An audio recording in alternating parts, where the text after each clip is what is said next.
அன்புள்ள விஜய் தொலைக்காட்சி நேயர்களே வணக்கம். இந்த நாள் என்ற இனிய நிகழ்ச்சியில் இன்றைய பஞ்சாங்க குறிப்பு.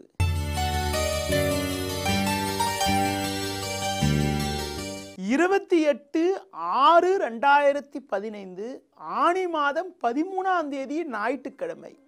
ஏகாதசி திதியானது காலை 9:30 வரை, பின்பு துவாதசி.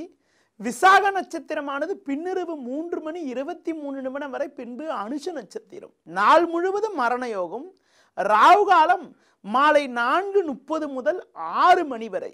யமகண்டம் பகல் 12 மணி முதல் 1:30 வரை. இன்றைய சுப ஓரைகள் காலை 7 மணி முதல் 9 மணி வரை, பகல் 11 மணி முதல் 12 மணி வரை, மதியம் 2 மணி முதல் 4 மணி வரை, மாலை 6 மணி முதல் 7 மணி வரை, பின்பு இரவு 9 மணி முதல் 11 மணி வரை. இனி இன்றைய ராசி பலன். மேஷ ராசி நேயர்களே, 4ஆம் வீட்டில் சுக்கிரனும் 3இல் சூரியன் செவ்வாயும் சஞ்சரிப்பதால் நீங்கள் நினைத்ததெல்லாம் நடக்கும். உடன் இருப்பவர்களுடைய ஆதரவானது மிக மிக சிறப்பாக இருக்கும். குடும்பத்தில் மகிழ்ச்சி பூரிப்பு ஏற்படும்.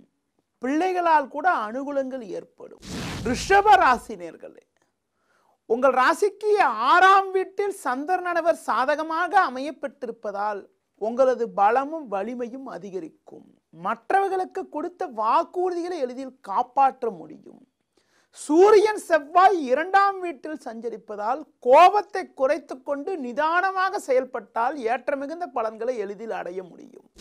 மிதுன ராசி நேயர்களே, 2இல் குரு பகவான் அமையப்பட்டிருப்பது மங்களகரமான சுபகாரியங்களுக்கு வழிவகுக்கக்கூடிய அமைப்பாகும்.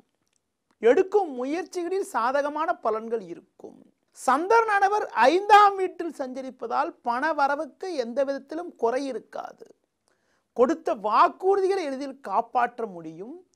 உடன் இருப்பவர்களுடைய ஆதரவு கூட மிக மிக சிறப்பாக இருக்கும். கடக ராசி நேயர்களே, சந்திரனவர் 4இல் அமையப்பெற்று 12இல் சூரியன் செவ்வாய் சஞ்சரிப்பதால் எந்த செயல் செய்வதென்றாலும் சிந்தித்து நிதானித்து செயல்படுவது நல்லது. எளிதில் முடியக்கூடிய காரியங்கள் கூட தடைபடக்கூடிய அமைப்பு, தாமதமாகக்கூடிய ஒரு நிலையானது இன்றைய நாளில் இருப்பதால் கவனமாக இருப்பது, மற்றவர்கள் விஷயத்தில் தலையிடாமல் இருப்பது, முடிந்தவரை பயணங்களை குறைத்துக் கொள்வது மிக மிக நல்லது. சிம்ம ராசி நேயர்களே, ராசியாதிபதி சூரியன் செவ்வாய் சேர்க்கை பெற்று லாபஸ்தானத்தில் சஞ்சரிப்பதும் 3ஆம் வீட்டில் சந்திரன் சஞ்சரிப்பதும் உங்கள் பலத்தை அதிகரிக்கக்கூடிய அமைப்பாகும். எதிர்பார்த்த உதவிகள் கிடைக்கும். அது மட்டும் இல்லாமல் புதிய பொருட்கள் வாங்கக்கூடிய ஒரு உன்னதமான அமைப்பும், சிலருக்கு தூர பயணங்களும் ஏற்படக்கூடிய அமைப்பு, அதன் மூலமாக சாதகமான நிலையும் ஏற்படும். கன்னி ராசி நேயர்களே, உங்கள் ராசிக்கு 10ஆம் வீட்டில் சூரியன் செவ்வாய் அமையப்பெற்று லாபஸ்தானத்தில் குரு சஞ்சரிப்பதால் புதிய பதவி ஒன்று உங்களை தேடி வருவதற்கான வாய்ப்புகள் இருக்கிறது. குடும்பத்தில் கணவன் மனைவியிடையே ஒற்றுமை மேலோங்கும். கொடுத்த வாக்குறுதிகளை எளிதில் காப்பாற்ற முடியும்.